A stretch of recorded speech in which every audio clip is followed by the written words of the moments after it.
Hi guys, this is Tablet-News.com and I'm here with something unusual. This time an unboxing, not a review, of the HUAWEI MatePad 12X Paper Mate Edition.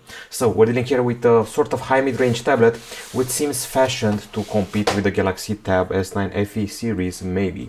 Now the price is around 850 euros and it comes bundled with the HUAWEI M Pencil 3rd generation and also the HUAWEI Smart Magnetic Keyboard compatible with the device. It's not the Glide keyboard of the Pro model, but still it's quite good. Okay, so let's see the tablet. HUAWEI has been banking a lot on, well, colors, they're saying. The usual tablet nowadays is gray, white or black. This one is green, or as they call it, greenery. Inside the box there's a polishing cloth, microfiber polishing cloth, which is useful because, as you can see, the tablet itself draws quite a few fingerprints here.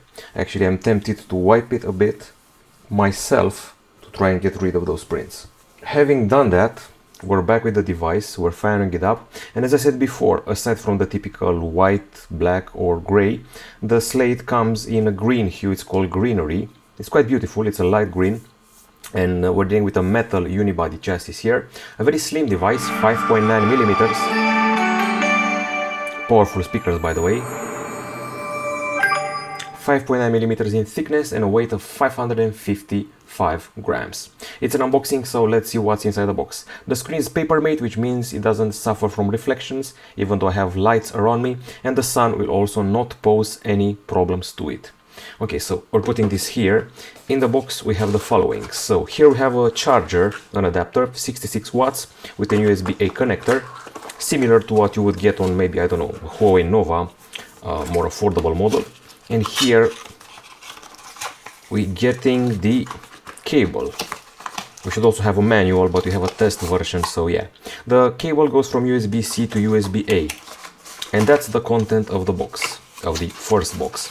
Of course, there are the extra boxes, which are the ones holding the accessories, like the keyboard case, as well as the stylus. So we've previously tested the Pro version, the MatePad Pro 12.2 incher. Now this is actually a 12 incher, and let's see its other accessories. First of all, the stylus, the M Pencil 3rd generation. It's supposed to have above 10,000 levels of pressure, which is quite impressive. Attaches magnetically to the top side of the device, like this. It can be used to connect it via Nearlink. Nearlink is supposed to have a better latency compared to typical, you know, Bluetooth. Okay, and then we have the keyboard. So I'm going to put this to the side and see the keyboard, which is honestly, I find it to be good news that it's bundled with the tablet. Other device makers or even HUAWEI with other models would probably charge you extra for it.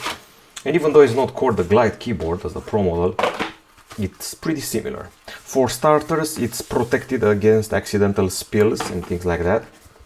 It props up like this. It's got Nearlink technology, and I'm thinking it relies on these pins here, these pogo pins, to make the connection with these pins here. So yeah, we attach it like this, we prop it like this, and you got a genuine Ultrabook replacement in this way.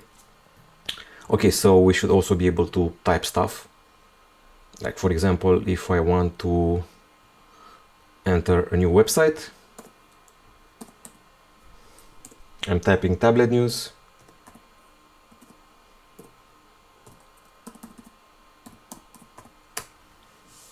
Okay, so as far as the device is concerned, as I said before, it's made of metal. It measures 5.9 millimeters in thickness and weighs 555 grams. The keyboard here is a rather soft, good for journalists, for typing. It has multiple degrees of propping. You can see another one here and another one here. And it comes with magnetism and all that. And of course, there is the extra protection which you can find like this. Now, of course, the selling point of the device is not only the stylus and the keyboard, but actually the screen. The screen we're using here is not your typical, I would say, OLED panel. Instead, it's an LCD. It's a 12-inch LCD with up to 1000 nits of brightness. It has a 2.8K resolution, P3 colors, HDR vivid, no reflections, it's matte protected. You do some natural writing on it with the stylus, and yeah, it's a pretty solid display all around with wide view angles and up to 144 Hz refresh rate, which means it's also good for gaming. Now, the CPU inside this device is not very well known. I mean, Huawei hasn't disclosed it, so yeah, we have to do some digging. It's the Kirin T90A octa-core, accompanied by 12 gigs of RAM. At least the settings reveal that much. So if you go here, you're going to find that we have 12 gigs of RAM and 256 gigabytes of storage. There's no micro SD, just so you know. And the screen can get pretty bright, even though I'm keeping it lower brightness for the sake of this filming. We also have a vapor chamber, believe it or not, and graphite protection.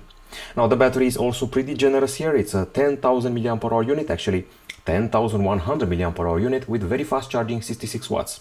We have 6 speakers available here. You can see 1, 2 here, the other 2 flanking the USB-C port, and that's pretty much it.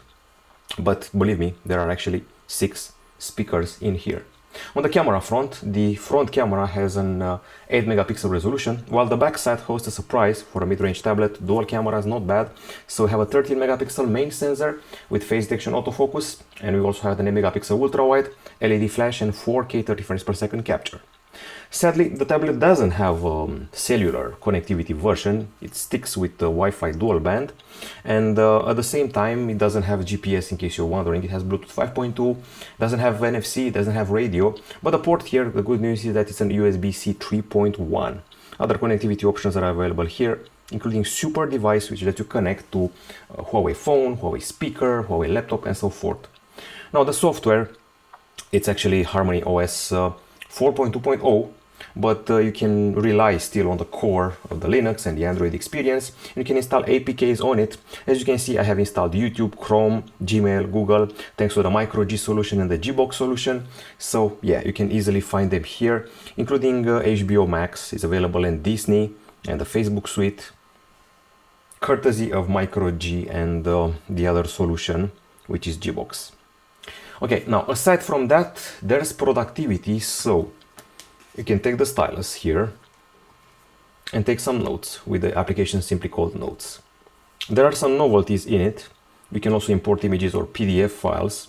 We can also work with multiple pages, and you can even add your acoustic notes. So if you do this, you're actually recording now as you're writing in the classroom. There's also text recognition, of course, and you can also have note replay, so you can hear a replay of the sound you recorded at the same time with the notes. You can also have multiple pages of your notes, and you can do a split screen. You have handwriting to text, as you can see here. You have page turning. You can do a split screen with 2 notes. Speaking of split screen, you can trigger it from here, and you have floating windows which add to the multitasking experience, which are coupled with the split screen aspect of the experience. So, for example, if I decide to make this a larger window and I also decide to split the screen in 2, I can do this. And I can overlap an extra app on top of them, so I can split the screen in 3, actually. Okay, and aside from the productivity with the stylus, the note-taking, there's Go Paint for the more creative types. You can either import Photoshop brushes, and you can work with very generous canvases, as you can see here, up to 8K, as far as I know. So there's 6K, there's 8K, there's 258 layers, there's also up to 150 brushes you can use. You can see them here, the brushes. It's still teaching me stuff, but you can explore them. You also have the layers here, there are the colors, there's the sidebar, there's the extra tools. And as I said before, these are the brushes you're working with. There's quite a few of them, but you can also download more if you want to, or import them, as I said before, from Photoshop. It also depends on the canvas you're using. So if you start with a more generous canvas, there's an extra number of brushes and layers. And let's maybe try this one with extra layers. These are the brushes. As you can see, there's more of them: oil paint, inking, texture, grain, material, special. This is the grain you can add just by touching the stylus. Nearlink is actually superior in latency to regular Bluetooth, which is pretty impressive. Okay, so that's pretty much it. A tablet for productivity, for creativity, with a pretty decent price. 850 euros is more affordable than the Pro model. I like the fact that it comes bundled with the keyboard, bundled with the stylus, and the keyboard is actually quite comfy if you're a journalist. It has a bunch of shortcuts, but it doesn't have a touchpad like the Glide keyboard, which is actually superior from Huawei. It's a very light and comfy tablet with an excellent matte screen that fights the reflections in a good way. So this has been a short presentation and unboxing of the Huawei MatePad 12X Paper Mate Edition. It even has a vapor chamber for the gamers. That's it from us. Goodbye.